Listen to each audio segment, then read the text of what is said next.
So maybe Okay. if we all just mute ourselves, and then Zach, are you going to pin Bodhi 9?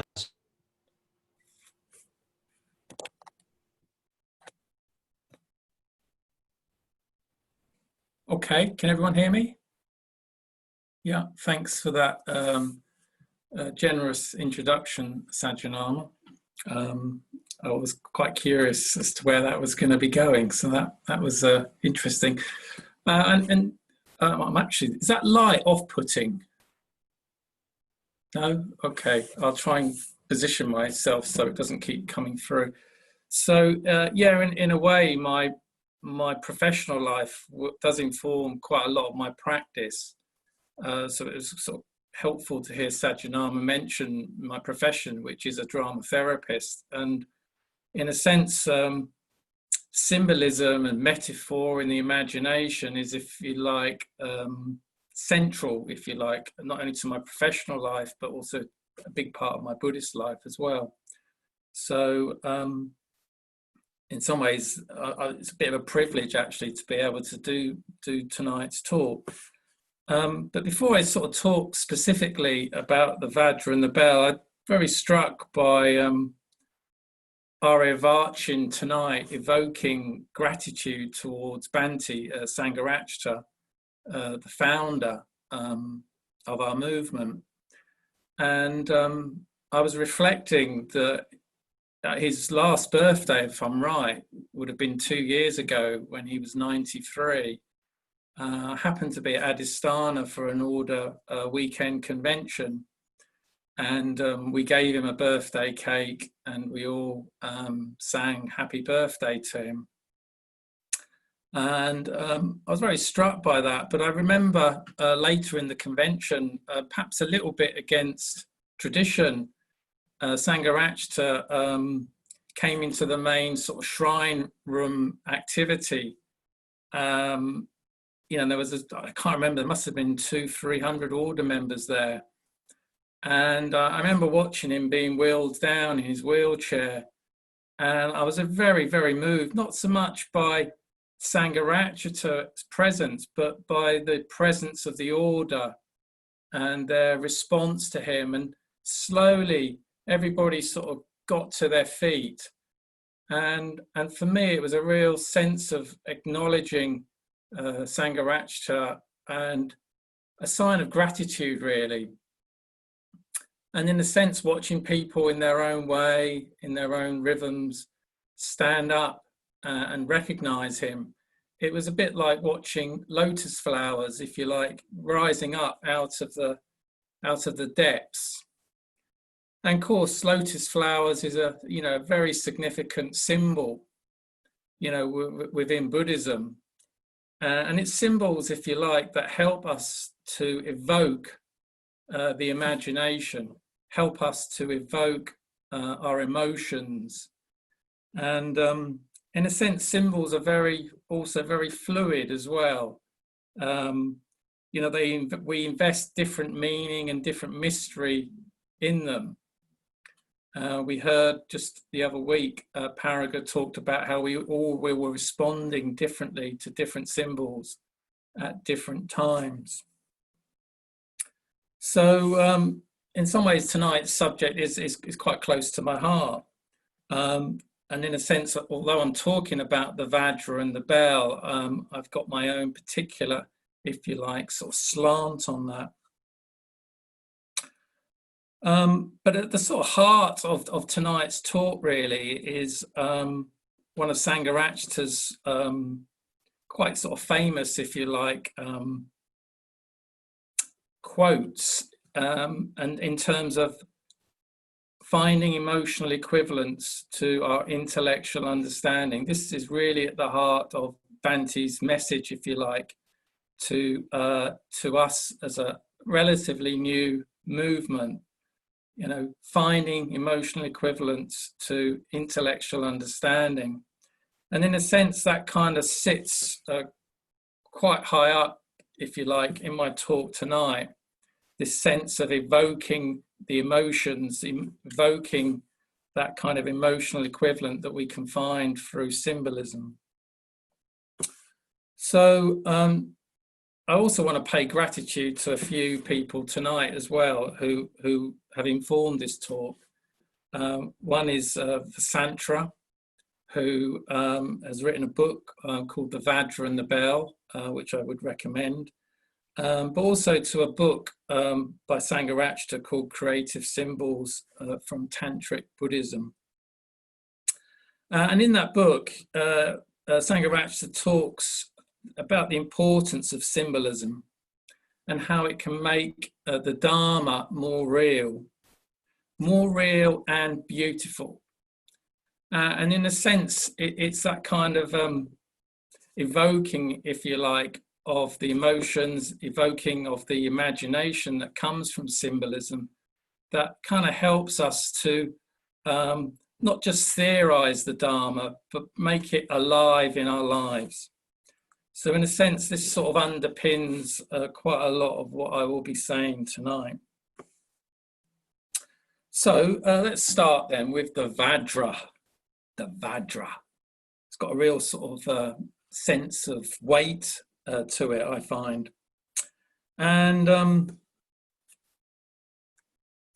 yeah, so Punyamala, a public precept, talks about how the whole of Buddhism is contained within the symbol of the Vajra. And even the Vajra requires a lifetime of exploration. Well, I've got 20 to 30 minutes tonight, so we'll see how we fare. So the Vajra, well, traditionally in Tantric Buddhism, the Vajra is held in the right hand, okay? And it represents compassion, and it also represents some of the more masculine energies within the spiritual path, like the likes of Virya, which is energy in pursuit of the good. So, yes, so we know from a few weeks ago, we know Akshobhya, who holds the Vajra. We know Vajrapani also holds the Vajra, or even flings it from high up. Padmasambhava and Vajrasattva, and of course Amoghasiddhi, who holds the double Vajra. So the Vajra is quite a significant symbol, particularly in the later development of Buddhism in the Tantric tradition. And what I'm going to do is I'd quite like to show you some images of different Vajras. So bear with me while I just get up my PowerPoint. I think this has worked, that's good. I didn't think that was going to work, but it has. Okay, so Vajra and the bell. So again, I've selected lots of different Vajras because they're all quite different. So sometimes you get 3, 5, 7 or 9 pronged Vajras, if you like, these parts of the Vajra. And they all have different representations and different meanings, depending on how many. I'm not going to go into too much detail about the, if you like, the physical makeup of the Vajra. But what I wanted to do is to help you just get a sense of how different they are and your different responses, if you like, to the Vajra.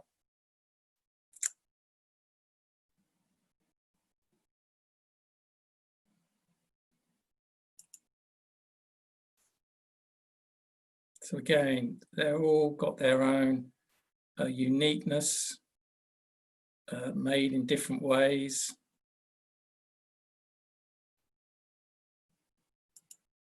Just sort of noticing your response before we look at the more traditional, if you like, interpretations of the Vajra.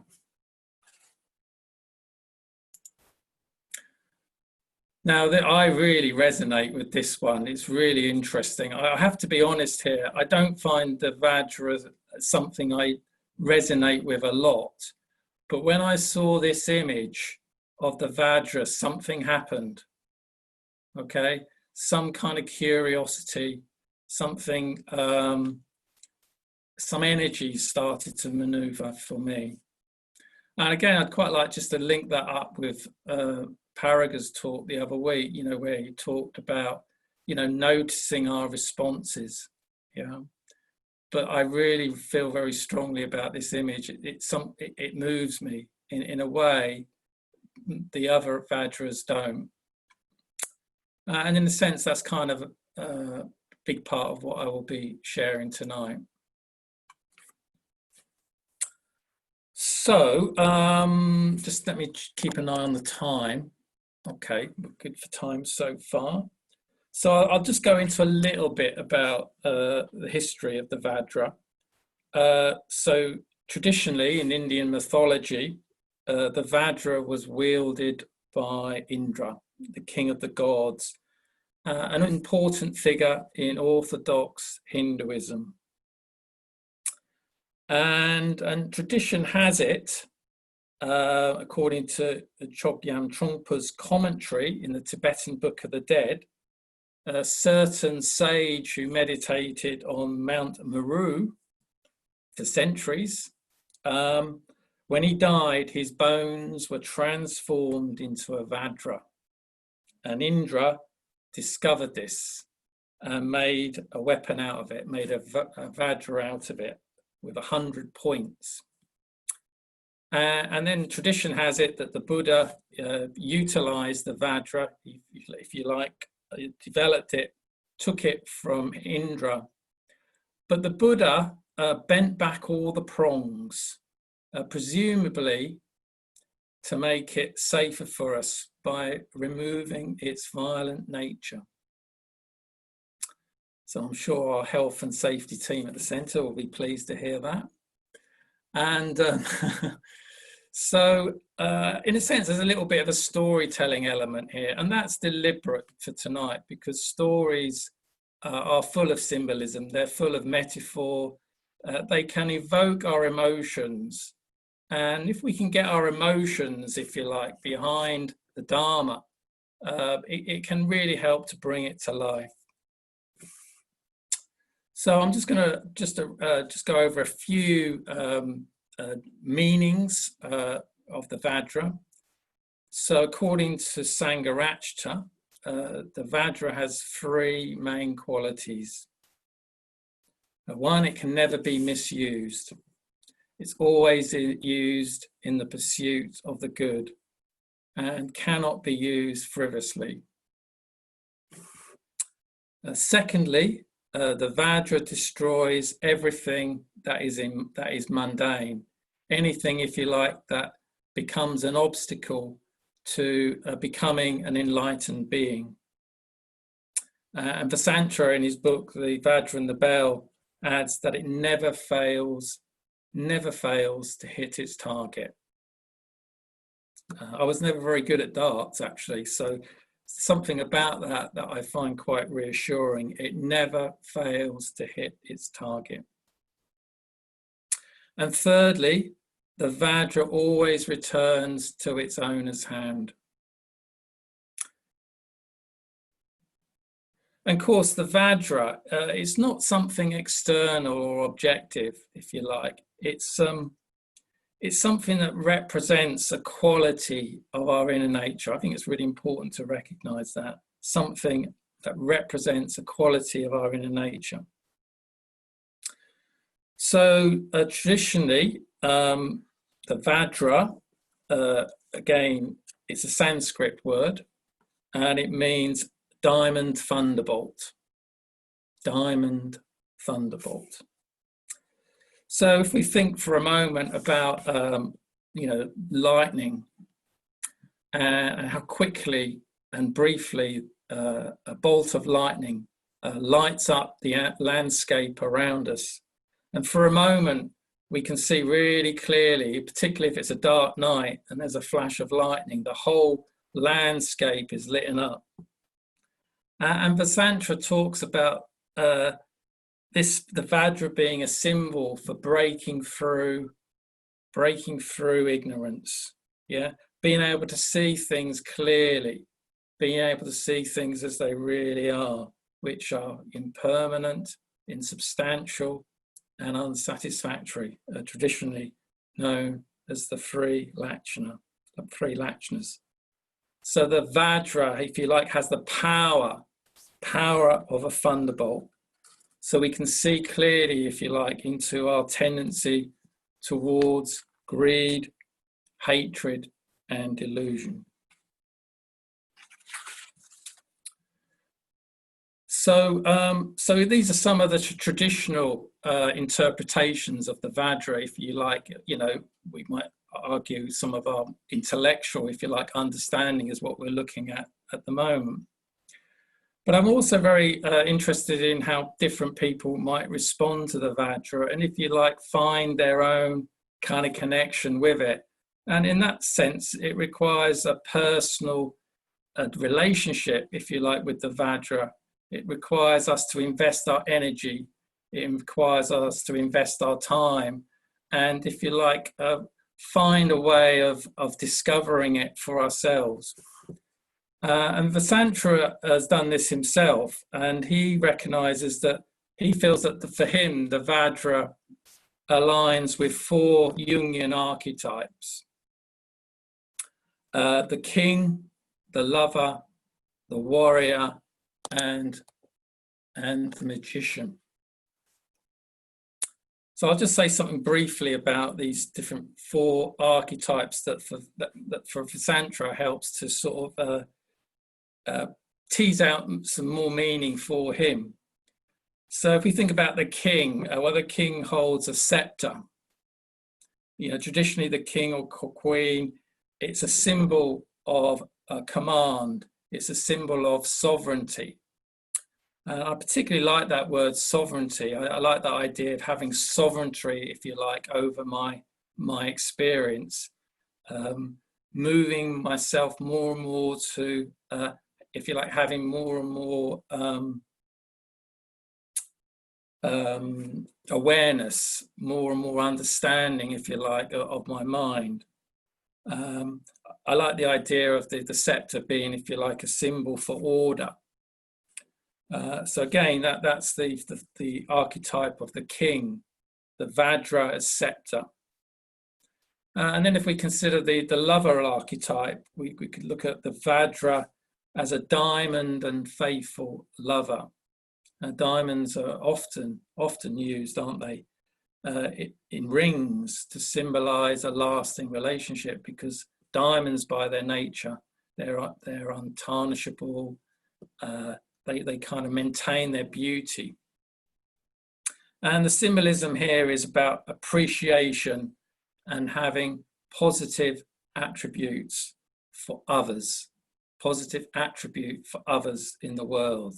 So that's the lover archetype. And then we've got the warrior archetype, the Vajra as weapon that destroys all obstacles that get in the way of the enlightened mind.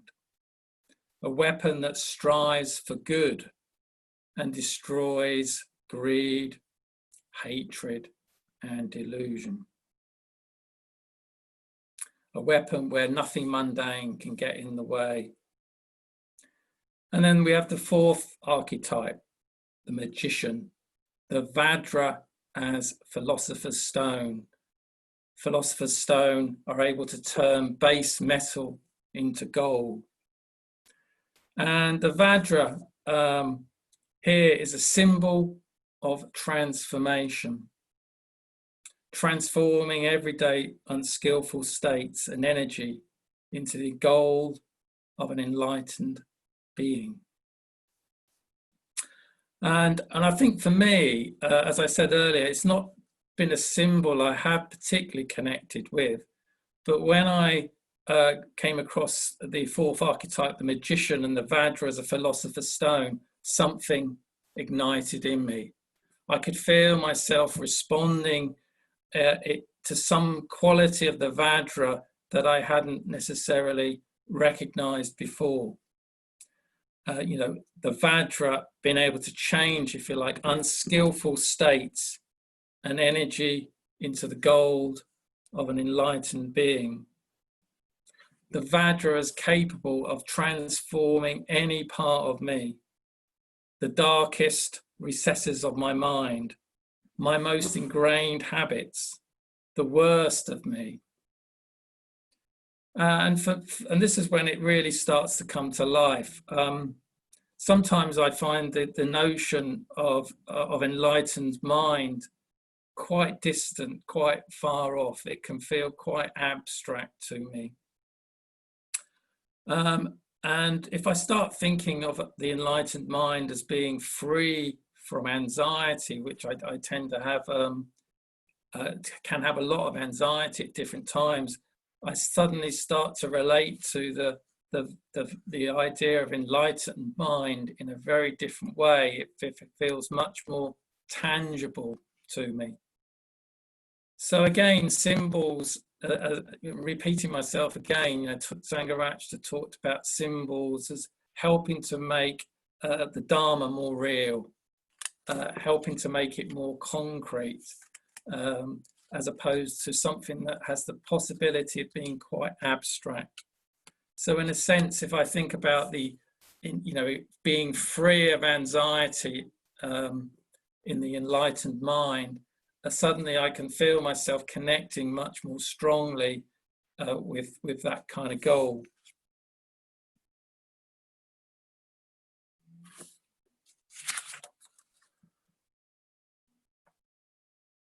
Okay, I'm just keeping an eye on the time. I think time is moving on quite quickly. What I'd like us to do just for a moment is I'd just quite like us to just pause for a moment, park up if you like in a quiet spot, and just close your eyes for a moment.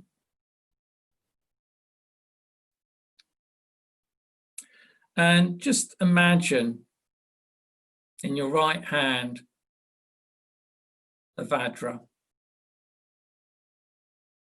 Just having a sense of its size, how heavy it might be, how it feels. Does it feel smooth or more rough?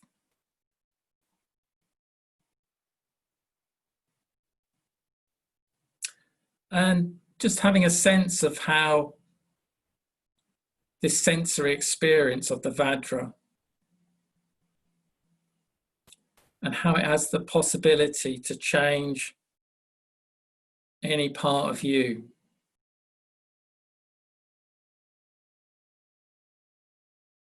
Your fears, your hates, those ingrained habits, even those parts of you you are unwilling to admit to. And just sort of keep having a sense of how it feels in your hand, noticing any changes in your physiology.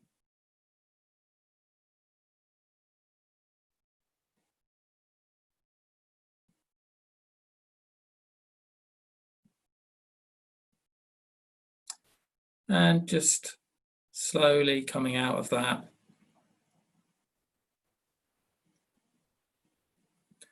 Opening your eyes when you're ready.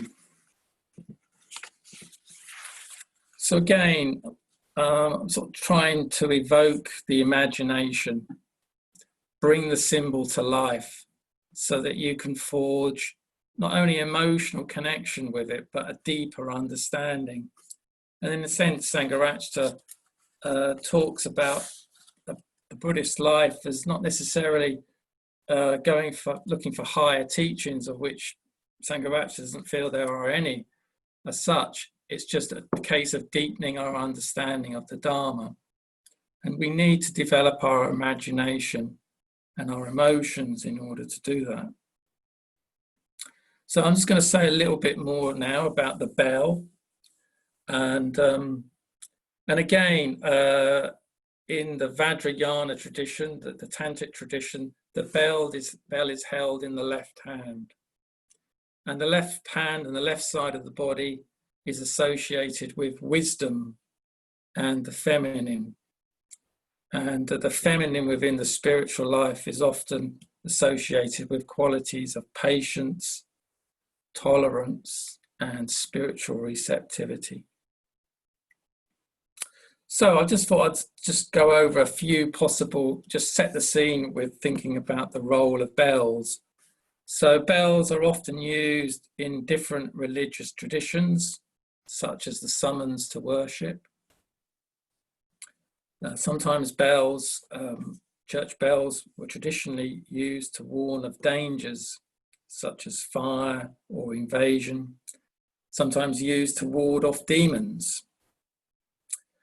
But in the tantric tradition, bells have a slightly different significance. Punyamala talks about the bell as having the association of stopping, looking, and listening as a way of coming back to oneself, to help remind oneself that all things are conditioned, all things are impermanent, unsatisfactory, insubstantial. And in the tantric tradition, the bell is used as a reminder of particular qualities that are needed in order to awaken to higher states of consciousness. In a sense, it's sort of provoking us to think outside our normal everyday awareness, where we can often get lost. And the bell is often used in tantric traditions as a musical instrument for making of music or sacred sound to please the Buddhas, and the Bodhisattvas. And the Vajra bell is also used to mark, if you like, the timeless and the immeasurable. It transcends time and space. So the Vajra bell symbolically represents the ungraspable, the unfixed nature of everything. All conditioned phenomena is constantly changing. It's in flux, it's provisional, it's short-term, it's impermanent.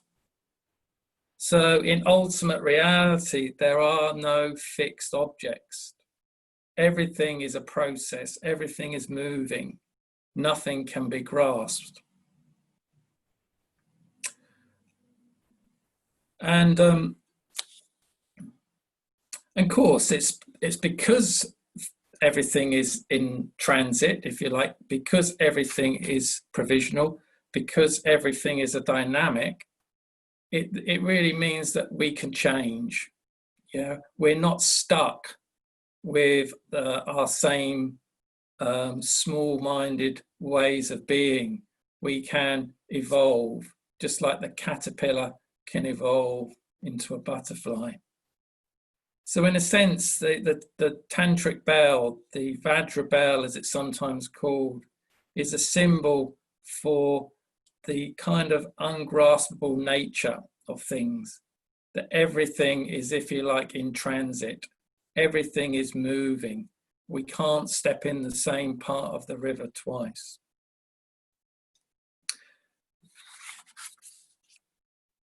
So what I'm going to do, I'd quite like to show you some images of different Vajra bells. And again, I've sort of offered you some traditional interpretation of the bell.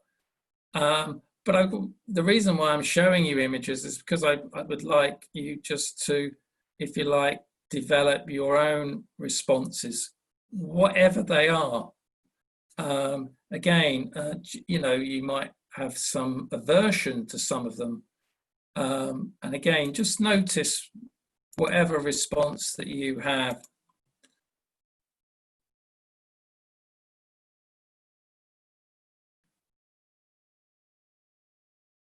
So again, the handle of the Vajra bell traditionally is in the shape of a Vajra. As you can see, there's a Vajra shape here. Bodhinayat, we're not seeing you. Oh, okay.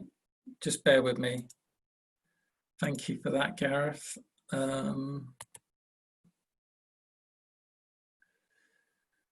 Technology.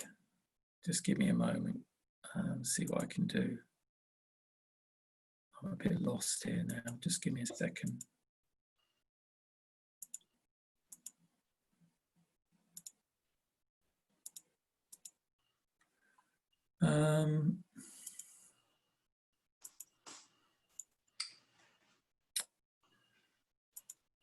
Okay, I think we're going to have to skip the images. I'm sorry about that. And I'm conscious of time as well. So what I'll do is, I'm sure I can make the images available to you all, after the talk. So I'd just like to go back a little bit. I'm aware of time. We'll finish in a few minutes. To Paraga's talk, where he talks about the importance of activating symbols and how we are all going to respond differently. So whether we respond to the Vajra or the bell or we don't, I think it's important that we continue to develop meaning in our lives, that we have an active relationship with symbolism. And in a sense, I also feel it's important that we experiment, a bit like showing you different images of the Vajra. In a sense, just trying to evoke some responses and how different images and symbols might evoke the emotions, evoke the imagination, so that we can develop that part of ourselves that can get left behind. You know, sometimes we over-intellectualize and we are not where we think we are. And in some ways, the symbolism, and particularly the Vajra and the bell, can help, if you like, develop our emotional responses and deepen our understanding. So I'd just quite like to end with just another little activity. Again, just close your eyes for a moment and imagine a Vajra bell in your hand. Could be any bell. But this is a bell that symbolizes the emptiness of all conditioned things.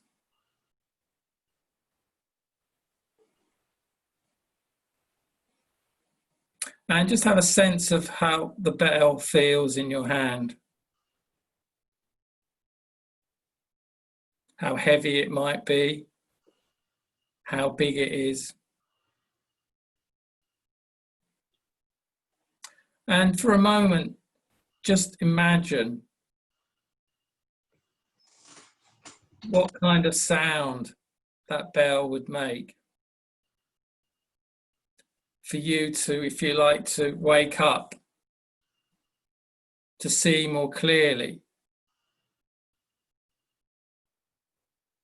to see into the nature of things as being impermanent. And I don't know whether that kind of sound is a continuous bell or intermittent, or it's a short, repeated sound. But just having a sense of your own sound, your own bell.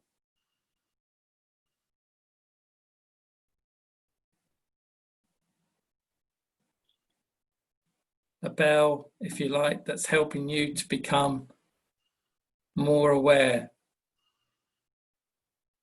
more attuned to the nature of things. And as that bell's ringing, just have a sense of where it might be resonating in your body or resonating in the earth or around you.